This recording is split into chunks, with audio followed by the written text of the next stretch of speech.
E conhecereis a verdade, e a verdade vos libertará. Algumas pessoas associam essa palavra às questões do mundo, né? As mentiras do mundo, as mentiras da política. Só que essa palavra ela tem um peso muito forte, né? Porque essa verdade é Cristo. Conhecereis a verdade, e essa verdade que o texto está citando, ela vai te libertar, né? Como é essa libertação? O que acontece? Todo ser humano que não teve um encontro real com Jesus, ele não tem cobranças internas, né? Cobranças de responsabilidade concernente ao Criador. Ele não tem. Por isso que está escrito que o que é nascido da carne é carne e o que é nascido do Espírito é Espírito. Então, realmente, quando a pessoa conhece a verdade, há um novo nascimento. Um novo nascimento, uma nova mentalidade, né? O cristão tem a mente de Cristo, então ele passa a pensar em responsabilidades espirituais. Em qualquer lugar que ele esteja, a mentalidade dele está voltada para a sua vida em relação ao Criador. Então tudo que ele faz de errado, através do Espírito Santo, né? Que é o seu consolador, é aquele que o orienta, né? Há um arrependimento instantâneo das suas ações, né? Há uma atitude instantânea. Isso não é uma coisa forçada, isso passa a ser fazer parte da natureza do cristão. Então, o cristão tem essa responsabilidade. Se ele estiver, por exemplo, desviado, o cara está numa boate, ele é totalmente diferente de um cara que está ali que nunca conheceu Jesus Cristo. Porque ele sabe exatamente que ele está no lugar errado, um lugar que ele não deveria estar, né? Fazendo uma coisa que ele não deveria estar fazendo. Então a cobrança interior dele é muito maior. Mas com o tempo, se ele permitir que a vida dele seja transformada de novo pelo mundo, ele começa a não se preocupar mais. E aí a mentalidade dele fica cauterizada, né? É o que acontece com muitos pastores que começam muito bem e depois querem ser ricos. O coração dele, Jesus disse, onde estiver o teu tesouro, ali estará o seu coração. Então o coração dele passa a ser enganado, né? E eles passam a acreditar que ainda estão agradando a Deus. Mesmo em todo o tempo, há um confronto das escrituras dizendo, ó, você está fazendo as coisas de forma errada. Você está agindo de maneira errada. Só que a mente dele se cauterizou, né? Ele entende que está errado, mas ele não quer abrir mão do erro. Ele colocou um ídolo, ele colocou um obstáculo, né? Então não adianta as pessoas. Se Deus não consegue falar no coração dele, as pessoas também não conseguem, né? A repreensão não chega ao coração dele. Alguns até com o tempo se arrependem, mas a maioria se perde. Então a diferença entre o cristão e o não cristão é que ele um dia conheceu essa verdade que o libertou dele mesmo, o libertou dos pensamentos que ele tinha acerca de como seria a vida dele, os planejamentos de vida. Como é que seria a minha vida, né? Vou viver livre. O cara, quando ele está sozinho, perde a mãe, parece que a vida dele parece que não tem mais sentido, né? Ele não deve mais satisfação a ninguém, e geralmente as pessoas se isolam para fazer coisas erradas. Então ele não tem ninguém mais que ele tem que se preocupar em demonstrar responsabilidade, em demonstrar alguma atitude. Mas para aquele que teme a Deus, ele tem em todo momento essa responsabilidade de andar no caminho, né? Porque ele sabe que a fé sem obras, ela está literalmente morta. A fé sem obras, ela é inoperante, né? O que acontece no Brasil, por exemplo, que muita igreja às vezes não tem a obra, né? Você tem que ter numa igreja o verdadeiro evangelho sendo pregado e a obra. E tem gente que se preocupa, que não está preocupado se na igreja dela o evangelho verdadeiro está sendo pregado. Ela está preocupada com a obra, ela está fazendo a metade. Só que os cristãos precisam ser bem autênticos. Precisa haver essa cobrança da igreja sem mácula. Não quer dizer que a igreja não cometa erros. Todo mundo comete erros. Mas o erro que não pode acontecer é a alteração das Sagradas Escrituras.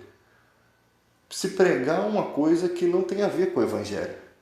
Porque ali você está pegando uma escritura sagrada e está convertendo ela em libertinagem. Você está pegando a escritura sagrada e está deixando a mentira acontecer.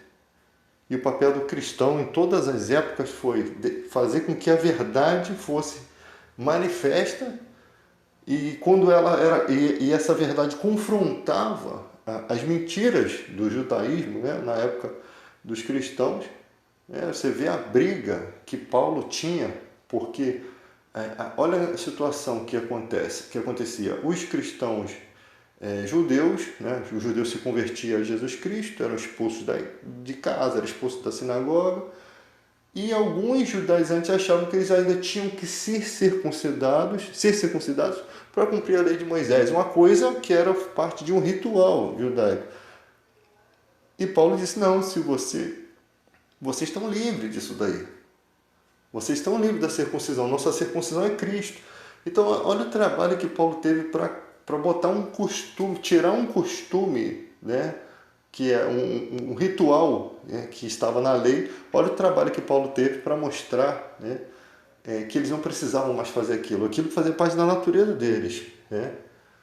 Inclusive, muitos deles tinham vários mestres, várias pessoas que passaram a vida toda ensinando eles, e eles tiveram que abandonar aqueles ensinamentos por Jesus Cristo, por um ensinamento maior, de eternidade, né? Não podiam considerar, não quer dizer que iriam desrespeitar os seus instrutores, mas que eles estavam com conhecimento espiritual, que às vezes os instrutores deles não receberam. Então eles tinham que pegar o perfeito, né? Eles sabiam que eles estavam abraçando um conhecimento errado. Eles sabiam que estavam abraçando a verdade. Eles sabiam que estavam descobrindo coisas espirituais que a lei não trazia tal conhecimento.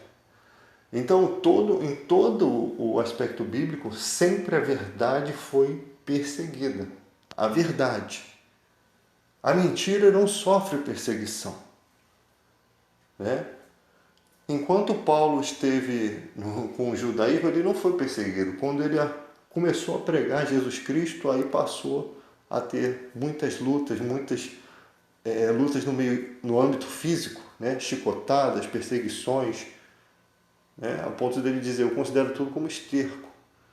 E hoje em dia parece que não há uma vontade, né, de manter as Sagradas Escrituras dentro do que ela é, né? As igrejas, elas precisariam, todas elas que servem a Cristo, estar em conformidade com o Evangelho que prega. Elas precisariam.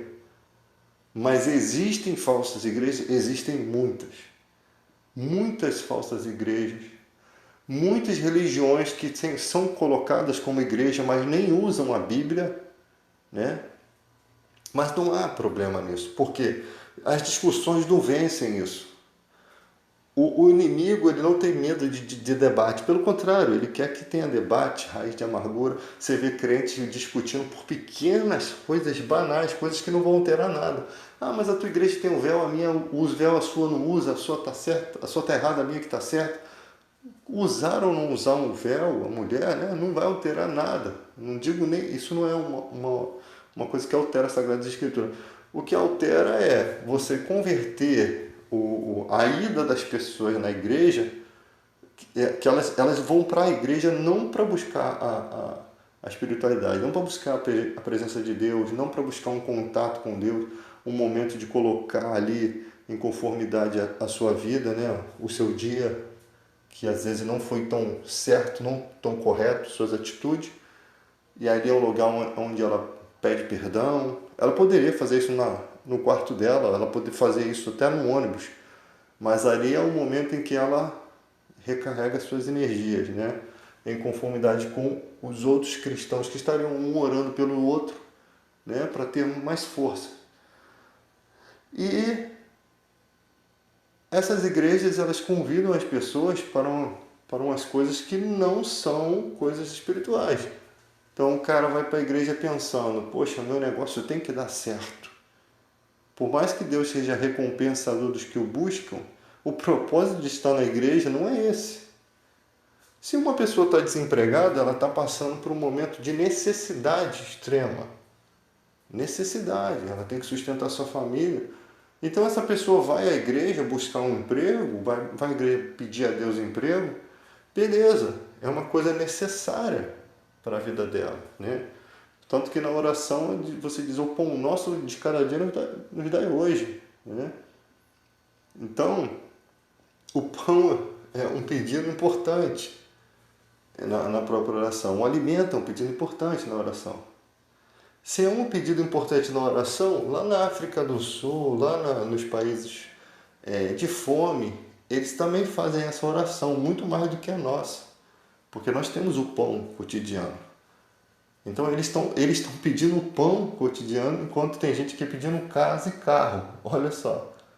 A igreja daqui podia levar o pão cotidiano, a necessidade daquele lá, mas aqui não, aqui a oração é diferente. Aqui a pessoa quer carro, quer empresa, quer ser empresário, enquanto lá estão pedindo pão. E a igreja daqui está mais preocupada com que os seus fiéis prosperem dessa forma e se esquece que a igreja de lá precisa de uma cooperação para ter alimento. Aí eu te pergunto, onde está o amor? Porque quando a igreja fizer o certo, a prosperidade ela vem de forma instantânea. Por isso que lá em Malaquias 3, 7, né, que quando o profeta está falando para o povo de Israel ali, não é uma pregação para nós, ele diz, tornai-vos para mim. Né? Vocês me roubam o dízimo, que o dízimo estava na lei. Quando o judeu não dava o dízimo, a viúva e o órfão ficavam sem o alimento. Porque o dízimo ia para eles também. Hoje em dia você não tem o dízimo indo para órfãos e viúvas, ou em outras palavras, para pessoas de necessidades. Você não tem o dízimo sendo colocado todas. Se as igrejas pegassem aqui, deu 1 milhão aqui, uma igreja grande, de dízimo, deu 1 milhão de reais. Aí uma parte desse 1 milhão, o dízimo desse dízimo aqui vai para órfãos e viúvas. Você não tem isso. Você não tem essa divisão como tinha do dízimo judaico. Então, por isso que o dízimo da gente não é igual. Né? É mais um ato de fé, um ato de amor, não é uma obrigação. Porque em Israel tinha essa obrigação porque tinha obrigatoriedades nos cuidados daquele povo. Essa é a verdade. Dai a César o que é de César e a Deus o que é de Deus. Ou seja, aquele dízimo era de Deus para que ele fizesse justiça ao seu povo. Então, era uma forma de as pessoas entregavam o seu dízimo. Se elas não entregassem o dízimo, o que elas estavam fazendo? Negando o direito do órfão e da viúva. Então, isso, aí você vê a bondade de Deus, de instituir o dízimo em Israel como obrigação, como estando na lei, para o povo, em respeito a... Não havia leis naquela época que protegessem órfãos e viúvas. Não havia aposentadoria. Então, quando não existia essas leis, Deus cria uma lei para estabelecer uma época em um certo local. Essa é a verdade. Hoje em dia, os dízimos são para o carro importado do pastor, né? E outra coisa é a promessa que está sobre o dízimo de Malaquias. Tornais para mim, eu vos farei abrir a janela do céu e derramarei sobre vós bênçãos sem medida. Eu nunca vi nenhum dizimista aqui no Brasil receber bênçãos sem medida. Vocês têm noção do que é abrir a janela do céu? Você tem noção do que significa essa bênção? Porque se Deus precisava cuidar de órfão e viúva, e ele tinha um povo temente a ele, o que ele vai fazer com esse povo? Prosperar de uma forma tremenda, porque eles estão fazendo o certo. Porque eles estão abençoando as pessoas certas. Então, o dízimo lá, se seguisse seguido fielmente, o profeta está pregando a mensagem de Deus, não foi uma coisa inventada, não foi uma coisa que não ia acontecer, que com certeza Deus, é impossível de Deus mentir, a coisa ia acontecer. Então ali o profeta diz, vem para cá, volte a fazer isso, que eu vou ser fiel de uma forma extraordinária. Exatamente o que o profeta Malaquias está dizendo. Que Deus ia fazer coisa extraordinária se eles tornassem a fazer as coisas corretas, de formas corretas. Tá? Então, para você ver, a gente prega o dízimo aqui da época judaica, que é totalmente diferente. Hoje em dia parece uma obrigação. O filho está doente em casa, morrendo passando fome. Que isso não ia acontecer se o cara fosse fiel, Deus abençoaria.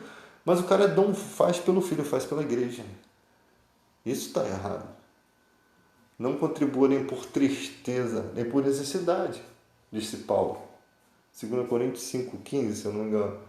Então, é muito difícil entender a civilização hoje em dia. Muitos se aproveitam dessa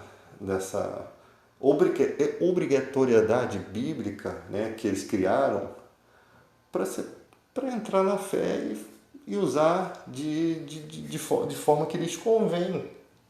Né? De forma que lhes convém. E o que acontece? Isso atrai cada dia mais gente para esse tipo de ação, de atitude. Aí você vê um evangelho totalmente destruído, né? Totalmente desmantelado. E as punições vêm. Chega uma hora que Deus ele se aborrece com tudo isso. Né? Porque começa um monte de palhaçadas, um monte de gente dizendo que Deus falou uma coisa que não falou. Brincam. Deus revelou isso. O outro disse que Deus mentiu para ele. Sabe? Deus revelou aquilo. São coisas que Deus não tem, ele não leva, ele não tem como inocente aquele quem toma o seu nome em vão. Né? E os cristãos de hoje são muito bobos e enganados completamente. Porque se o pastor falar, votem nesse daqui porque esse eu apoio, vai toda a igreja igual um bando de ovelhinhas seguindo aquele pastor naquilo que ele falar. Manipulação. E mentem de uma forma, não, que se vocês não fizerem isso, ó, o partido tal está querendo que a igreja case os gays. Um absurdo, cara. É que o cristão, ele às vezes, ele é bombardeado por coisas que ele nem entende. Nunca que vai ter obrigado uma pessoa a fazer uma coisa que não está de acordo com aquilo que ela crê. Isso está na Constituição. Mas cadê que o cristão estuda a Constituição? Cadê que o cristão entende de Constituição? A maioria das pessoas, elas nem entendem bem o que estão lendo na Bíblia. A Bíblia, ela não tem muitas partes simples de você compreender. Mas tem muitas partes ali que você precisa de quê? O que a Bíblia diz? Uns foram chamados para pastores, evangelistas e mestres. Quem são os mestres? Os mestres são os PhD em teologia.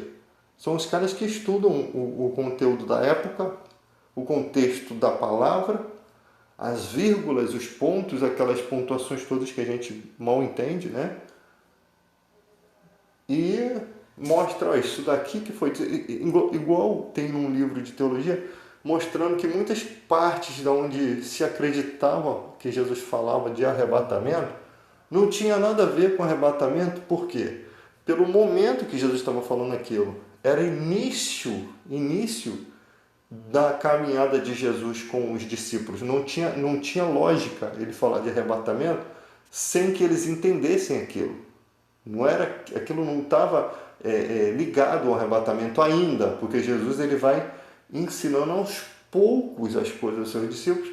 E depois, no final, quando eles estão maduros, que eles passam por todas as experiências, que eles voltam alegres por ter expulsado o demônio, que eles passam realmente, de fato, entender que Jesus era o Filho de Deus e não havia mais dúvida no coração deles, né?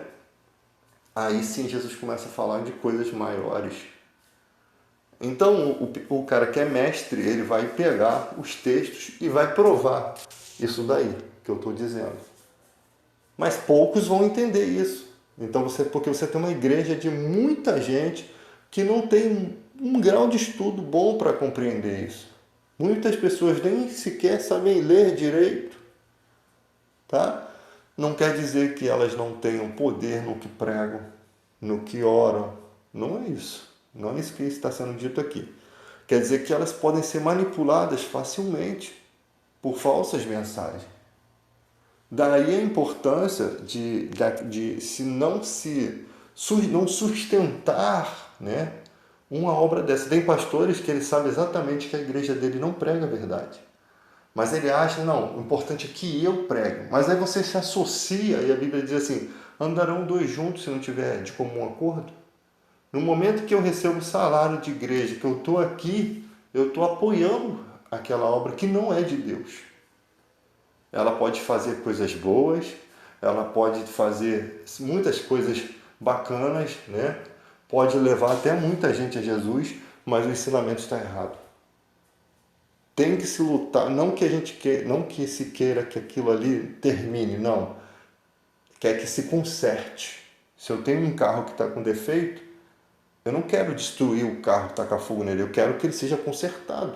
Eu quero que ele ande de uma forma correta.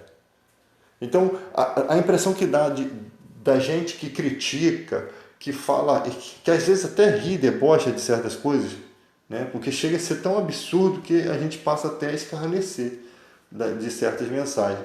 A gente até erra nisso. Mas o que nós queremos é não afundar, não tacar pedra, mas que aquilo seja reparado. Porque quando for reparado, a gente vai olhar e vai dizer, não, agora está certo. Porque temos essa capacidade de dizer, agora está indo certo. Mas sempre vamos ter aquela desconfiança, né? Porque foram anos de pregações erradas, anos de manipulações de dízimos e ofertas. Então, para acreditar numa mudança assim é muito difícil. É igual quando o bandido está na cadeia que ele vira crente. Se você pegar 1000 bandidos, você acha que quantos realmente são fiéis a Deus ali, quantos simplesmente estão só enganando ali? E quantos que realmente se convertem, mas depois voltam à prática? Então são muito pouco aqueles que permanecem firmes, são muito pouco aqueles que aceitam realmente o Evangelho e ficam nele, mesmo que depois caiam, e são muita gente que está ali só se escondendo, né? Só sendo protegido ali com medo. Tem uns que vão assim, acabam se convertendo, e tem muitos que nem nunca teve interesse em se converter, só se esconder mesmo. Então a gente tem que ter essa noção de que o mundo é assim.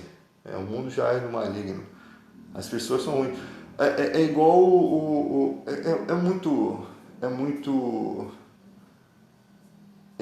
muito chato, né, falar sobre as pessoas. Muito chato falar sobre isso. Eu prefiro às vezes ficar com a mensagem bíblica somente. Então, conhecer a verdade, conhecer a Cristo, e conhecereis a verdade vos libertará. E Jesus disse, eu sou o caminho, a verdade e a vida. Ninguém vem ao Pai senão por mim. Nenhuma religião consegue trazer o Espírito Santo para uma pessoa. Só as Escrituras Sagradas, só Jesus Cristo. Então, esse cara fica assim, eu tenho que conhecer um pouquinho da maçonaria, eu tenho que conhecer um pouquinho disso daqui. Eu não tenho que conhecer nada, eu já tenho a verdade. Aquelas coisas, aquela religião não vai acrescentar nada na minha vida. Não vai acrescentar nada, nada. Eu não preciso. Eu só preciso respeitá-los no que eles escolheram para a vida deles. O que acontece nos dias de hoje é que há um desrespeito nas escolhas que as pessoas fazem acerca da vida delas. E esse desrespeito vem muito da igreja. Por quê? Porque a igreja foi mal instruída. Os cristãos são mal instruídos. Tá? Eles são muito mal instruídos nessa questão. Então o cara é homossexual, a ideia é homossexual era no Antigo Testamento que apedrejado. Se liga no fato de Deus odiar o homossexual. Isso é ligado instantaneamente na mente do cristão. Então, se Deus odeia, eu também odeio. É isso que, esse ponto que eu quero chegar. Mas no fato ali não era esse. Os homossexuais, Deus não queria apedrejá-los.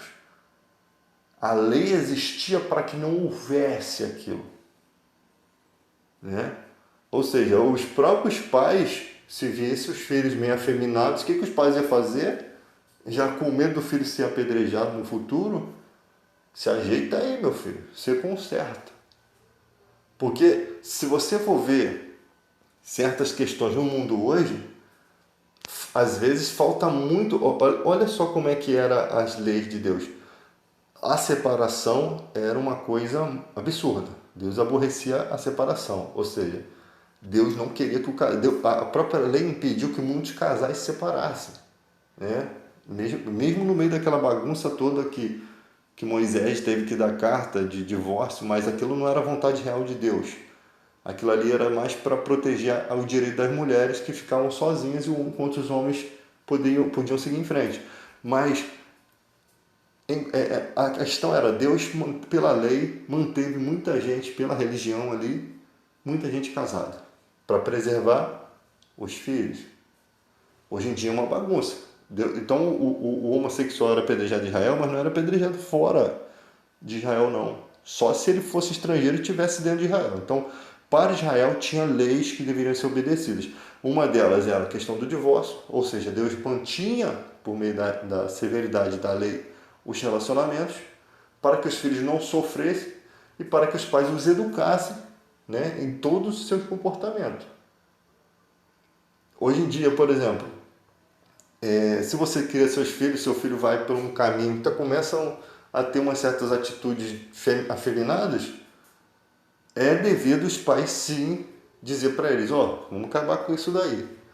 Se eles tornarem isso na fase adulta, aí já é critério deles. Na fase adulta há uma escolha, mas enquanto é criança, ele está sobre a condição dos pais.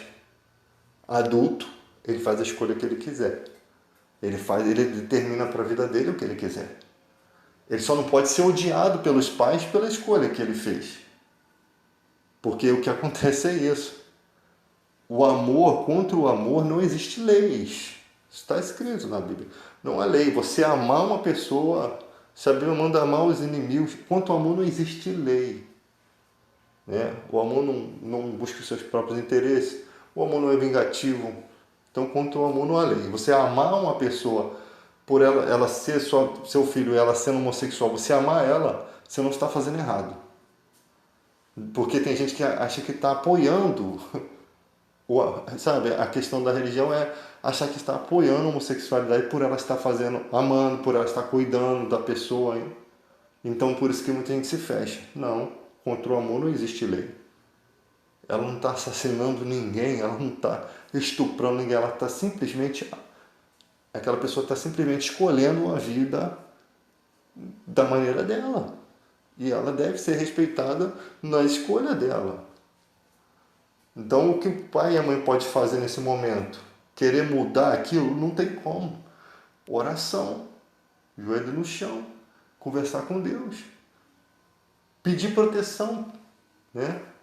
Pode ser uma fase, pode ser que se mude aquilo. Tá? Então, muita gente não entende isso e cai para a parte do ódio, né? Cai para a parte da revolta. E isso já é errado. Como que você vai conduzir a igreja aí se você não consegue cuidar da sua casa, da sua família? Isso já é errado.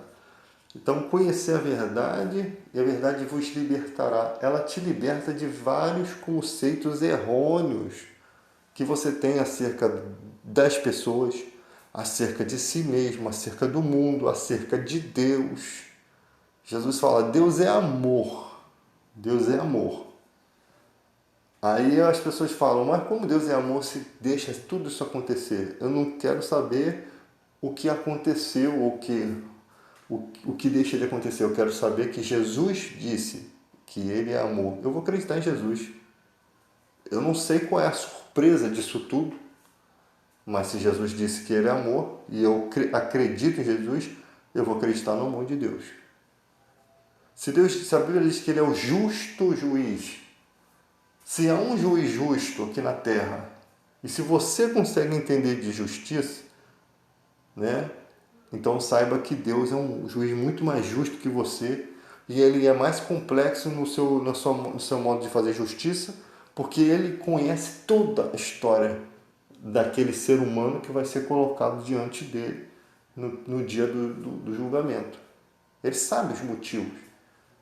Você sabe que tem muita gente que seguiu o caminho da vida errada aí, e chegou um certo momento que ela quis sair daquilo e a vida não permitiu que ela saísse.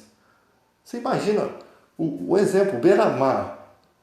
Como que esse cara deixa de ser o beira-mar? Diz para mim, como ele conseguiria ser? Como que ele pode falar assim, a partir de hoje eu não mando mais no Comando Vermelho? Como seria isso, gente? Fala para mim.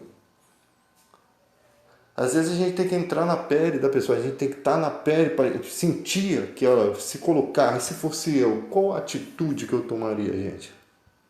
Medo de morrer, né? Que é a primeira coisa, perdeu a proteção ali, vai ter que encarar a morte, né? Tem muitos cristãos que vão dizer assim, pô, você tem que confiar em Deus.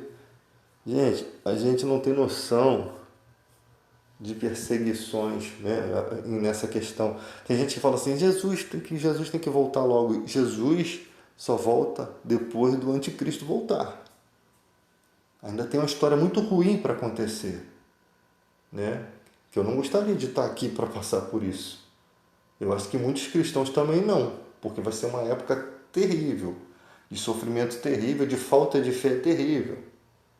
Então, não seria uma boa época para se viver. Acho que mais sortudo foram que já partiram, né? Que foram pelo caminho de todo homem. Esses foram mais sortudos. Então, tem que se colocar na situação. Tem que se colocar e entender. Conhecereis a verdade vos libertará. Ela simplesmente, a partir daquele momento, como que é conhecer a verdade? Tem que haver um desejo seu de conhecer. Porque a Bíblia diz, batei e a porta se abre. Buscar e achareis. Qual é o pai que se o filho pedir pão dará uma pedra? Se nós que somos mal sabemos dar boas coisas aos nossos filhos, quanto mais o Pai Celeste dará o Espírito Santo aos que lhe pedirem. Essa tradução está escrito bens, mas ela é bens espirituais, tá? Então, se Deus é pai e você quer se colocar como filho, você bateu na porta e Jesus abriu. Você buscou, você encontrou. Só que, como se busca? Não se busca a Deus só com o entendimento. Tem gente que quer entender a Bíblia só por entender, para depois confrontar, sabe? Só para se amostrar. Ainda continua aquele pensamento humano, aquele egoísmo humano, aquele coração de pedra. Não. A busca tem que ser uma coisa inteira. Quando o cara vai lá se tornar monge, né? Ele simplesmente abre mão da vida dele aqui e ele vai naquele momento ser monge. É como se fosse isso. A partir daquele momento você tomou uma decisão. Eu não fumo, eu não bebo, eu não me prostituo. Você tomou um rumo. E você chamou a atenção de Deus. Porque haverá um dia, Jesus disse, que nem Israel, nem no monte tal, nem no monte X, nem no monte Y me adorarão. Porque me adorarão em espírito e em verdade. E são esses que o Pai busca como verdadeiro adorador. Então, o que chama a atenção de Deus não é o nível da sua oração, as palavras bonitas que você fala. A sinceridade é o que atrai a atenção de Deus. A sinceridade.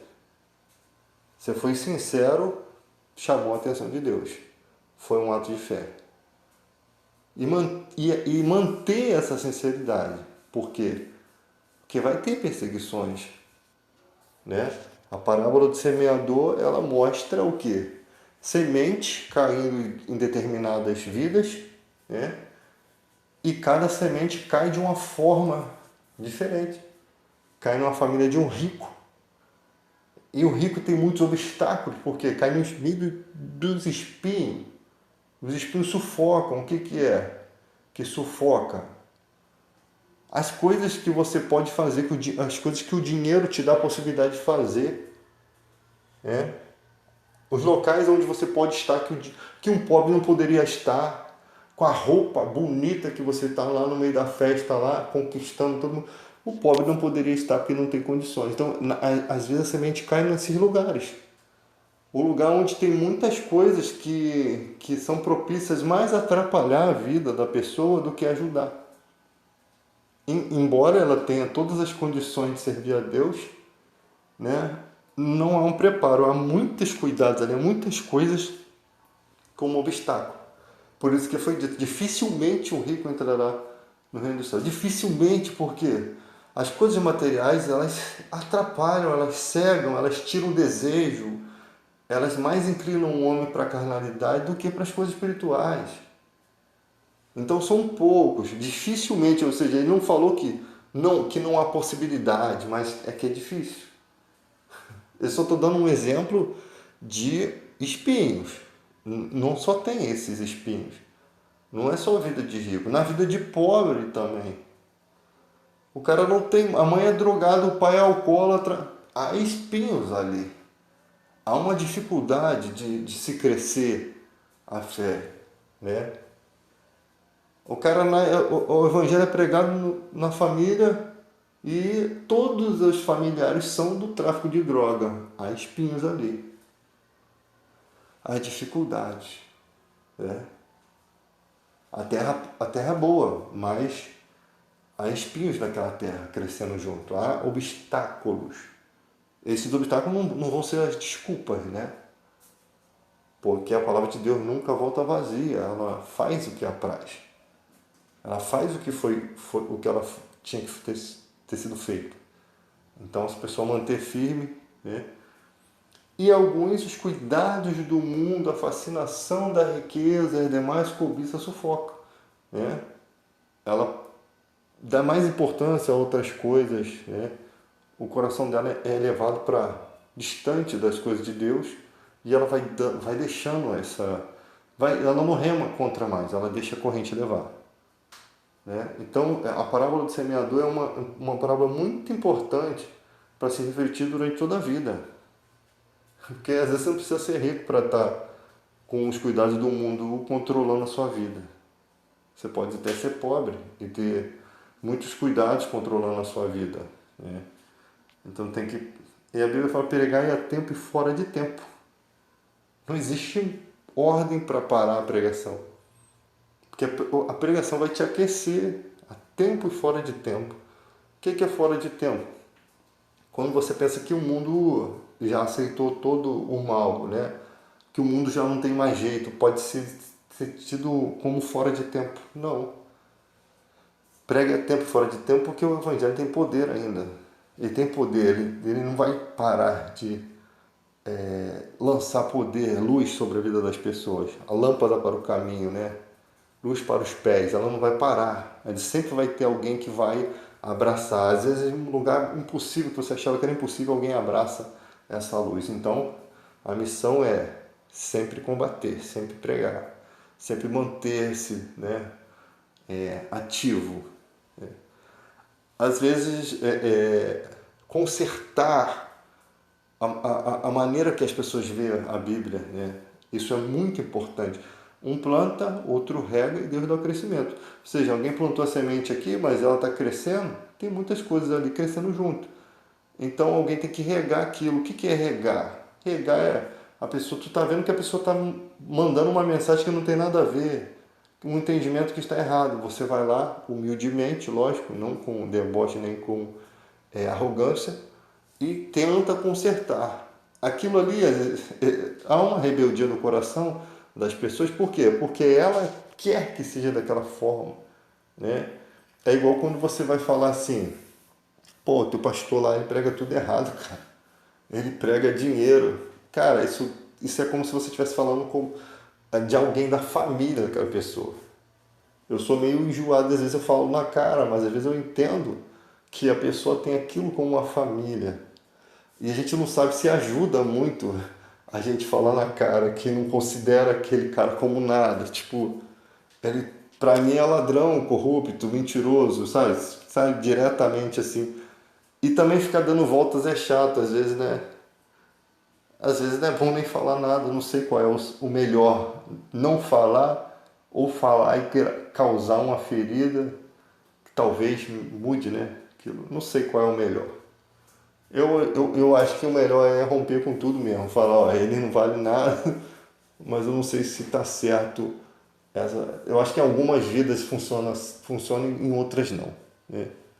Mas a gente vai conversando com as pessoas. Outro dia eu conversando com um cara e ele falou assim, cara, eu perdi minha carteira, mas eu não aceito, eu sou cristão, não pode acontecer isso comigo. É complicado, porque você que foi o cara que perdeu, né? Você que foi o cara que deu mole, que onde Deus tem culpa nisso, né? Mas o cara, o engraçado é que Deus parece que atende a oração dessas pessoas para que ela não tenha uma visão ruim, né? Porque Deus sabe que ela não entende, que se esse cara não achar essa bendita essa carteira, ele vai ficar duvidando de mim. Aí Deus faz um sononguinho ali para aparecer a carteira do cara. É complicado, que aí Deus faz um milagre, né? Onde não precisaria, mas faz. Só para o cara não achar que Deus é infiel, porque ele entende que aquela pessoa compreende daquela forma, né? Ela acha que o evangelho é daquela forma, mas aí chega a ser engraçado, né? Quando a gente... E a gente já fez isso também no passado, né? Mas só que a gente não lembra. Que a gente também já fez muita maluquice na caminhada, no início. Mas a gente não lembra. Então a gente fica rindo daquelas atitudes. Irmão sabe que a gente lá atrás fez coisa pior, né? Mas é assim que funciona. Conhecereis a verdade vos libertará. Ela te liberta de tudo. Né? Tem gente que parece que tem medo de ser liberto, na verdade. A Bíblia fala que as pessoas não se aproximam da luz porque não querem que as suas obras sejam manifestas. Mas quem quer a Deus se aproxima, porque não tem nada a perder. Ele quer realmente que Deus tire tudo aquilo que está errado. Ele quer que Deus faça aquilo que ele não consegue fazer, mas é literalmente o que acontece. Não é você quem faz. Os passos primeiros que você dá com sinceridade é você. Você vai chegar na igreja para pedir uma força. E qual é a força? O ensinamento, a palavra, a oração. As pessoas que já estão ali mais tempo em contato com Deus. Deus dá poder a essas pessoas para te falar exatamente o que seu coração precisa ouvir. Ela de repente não vai falar o que você quer ouvir, né? Mas ela vai falar palavras que têm poder, que não voltam vazia, que elas vão mudar a sua vida, né? E aí você vai tomar certas decisões com esse fortalecimento, você vai tomar certas decisões. Como Zaqueu tomou a decisão de mudar completamente o seu comportamento acerca de todo as pessoas que ele observavam e o tinha como uma pessoa ruim, né? Como uma pessoa de mau caráter. Ele passa a tomar uma decisão. Eu acho que a família de Zaqueu não gostou muito desse negócio de dividir os bens, não. Acho que não aceitaram muito bem, não. Né? Talvez alguma ovelha negra da família. Nessas horas que as ovelhas negras viram o melhor amigo, né? Que é aquela que sempre bateu de frente porque estava certo, né? E aí você vira inimigo de todos os outros que ficavam ali. Não, você está certo. Então Zaqueu tomou uma decisão, porque onde abundou o pecado, superabundou a graça de Deus. Onde estava o pecado, superabundou a graça. Né? A graça sobrepujou aquilo. Então, e conhecereis a verdade, e a verdade vos libertará. Deus tem poder para libertar o homem. Às vezes você entra aí em certas discussões na internet com as pessoas, né, por meio da ciência e tal. Aquela conversa nunca vai ter fim, porque é como se você estivesse falando em inglês e ela em japonês e ninguém entendesse nada. Porque todos os argumentos psicológicos de cada um estão dando tiros a esmo no espaço. Ninguém acerta ninguém. Não acerta, são tiros fora. Cada um está completamente numa oposição, num lado oposto ao outro. Né? Então o homem natural não entende as coisas do Espírito. Ele pode entender a letra ali, tá certinho, tá pregado certinho, mas não compreende. O coração dele não tem condições de absorver aquela mensagem e dizer, isso é de Deus, né? Quando eu falei da questão lá da igreja precisa pregar o certo, e ela pregando errado, se ela está pregando errado, o pastor está errado e não está servindo a Deus. Então com certeza vai vir muitos absurdos ali, muita coisa suja vai estar escondida ali. É pastor que bebe, mas na reunião ele está perfumado, ele está com cepacol na boca. É pastor que fuma. Porque o cara que não tem Deus, que não tem o Espírito Santo, ele está totalmente perdido. E mesmo que ele não tivesse, mesmo que ele não fumasse, não bebesse, não se prostituísse, ele ainda estaria errado por não pregar a verdade. Porque a motivação com que se prega, né? Você vê Jesus, ele diz para aquele povo que foi atrás dele por causa de pão, vocês só estão atrás de mim por conta do pão que eu multipliquei para vocês. Ou seja, vocês são hipócritas. Vocês querem que eu seja o mantenedor de vocês. Vocês não estão aqui para servir. Vocês não estão aqui pelo chamado. Vocês estão aqui por vocês mesmos. Jesus é bem direto, né? Não fazia rodeio. Ele simplesmente falava na lata. Vocês são sepulcro caiado. Falava para o hipócrita, para o fariseu hipócrita.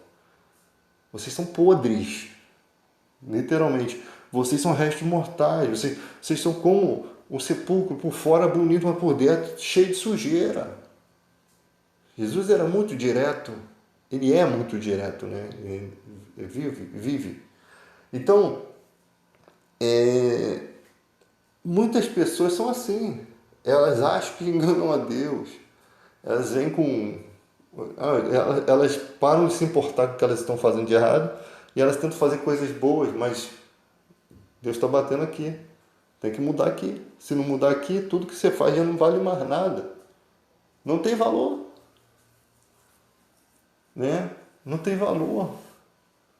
Os princípios bíblicos são o básico e o essencial. Né? Temer a Deus é o princípio do saber. É o princípio da sabedoria. É o temor a Deus. Perder o temor, perder o respeito pelas coisas de Deus, você simplesmente não tem. Tudo que você faz é por motivação própria. É para aparecer, né? O cara só quer pregar na igreja grande, o cara só quer pregar para aparecer. O cara que tem vários inscritos aí na internet, então ele prega qualquer coisa que agrade os outros, né? E não está interessado em levar a mensagem, está interessado em dinheiro do YouTube, visibilidade. Ele está interessado nesse tipo de coisa. Simplesmente ele não entende que ele é hipócrita, que o coração dele está totalmente materialista. Né? Então, conhecereis a verdade vos libertará. A pessoa natural não entende as coisas espirituais. Ela vai se basear na ciência. Lembra você, quando era do mundo, você era assim também. Você se baseava naquilo que você raciocinava. Nas estrelas, na ciência, sabe? Esses são as coisas que estão dentro do seu coração. São as coisas que fazem sentido. As coisas que fazem sentido nem sempre estão certas. As pessoas que não têm Jesus, elas sempre se baseiam em coisas que fazem sentido para ela. São facilmente enganadas. Porque se vem uma jovem adivinhadora como aquela lá na época de Paulo, que ela adivinhava as coisas, vai falar coisas demais que fazem sentido, né? E já se provou que tem gente que te engana e você nem percebe que está sendo enganado. Ele começa a te atrair com pequenas palavras, começa a falar certas coisas para ver qual é a sua motivação para ele poder jogar coisas aleatórias que vão fazer sentido. E aí você vai crendo, né? Teve uma época que um colega me passou uma mensagem, era até na época de Orkut. Olha aí, esses caras aí, os caras estão adivinhando tudo. Os caras no shopping, eu falei, alguém está passando essas informações para ele. Alguém está passando de alguma forma essas informações. Como é que o cara vai saber que o maluco viajou para a França, que o maluco conheceu fulano de tal? Isso não existe. Não, tem que ver tal. E os caras estavam com computadores e mandando tudo para o ouvido por uma escuta, né? um ponto no ouvido do cara e o cara pegava informações do próprio Orkut da pessoa que estava ali, né? Através da identidade, que eles cobravam a identidade ali na hora. E eram 3 computadores. Ó, fala isso, fala aquilo. Então falava um monte de coisas que fazia sentido, mas a pessoa mesmo deu as informações na rede social, tá? E então nem tudo que faz sentido vem de Deus. A pessoa te para na rua, que você nunca viu, começa a falar um monte de coisa para você. E, geralmente essas pessoas querem um dinheirinho por essas informações. É complicado, porque se fosse de Deus mesmo, o dinheiro não seria a motivação. Motivação por dinheiro não pode ser de Deus. As coisas de Deus são infalíveis, são perfeitas, não se erra. A mensagem é direta, você pode não entender agora, mas vai entender. A pessoa te entrega a mensagem, vai embora, nunca mais vê a tua cara. Ela não te conhece, ela não tem desejo nenhum de fazer nada a não ser te entregar aquela mensagem que veio de Deus, tá? Que Deus enviou ela para dizer aquilo. Acabou. Se não for de Deus, se você recebe uma mensagem na rua, não foi de Deus, não aceita. Há um tempo atrás, muitas pessoas paravam as grávidas na rua e diziam para essas grávidas que o filho dela ia morrer, que elas iam morrer na mesa de parto. E essas mulheres entravam na igreja, né? Não várias mulheres grávidas ao mesmo tempo, mas são vários relatos que aconteceu durante na minha trajetória na igreja, na igreja Assembleia de Deus no Altar. Então, a gente tinha que usar a nossa autoridade para dizer que aquilo tudo era mentira, porque a gente sabe que é uma mentira, que Deus não ia revelar uma coisa assim. Se Deus fosse revelar alguma coisa assim, era para cuidar. Ó, você tem um problema de eclâmpsia e tal, e tal, e tal, mas Deus vai cuidar de você.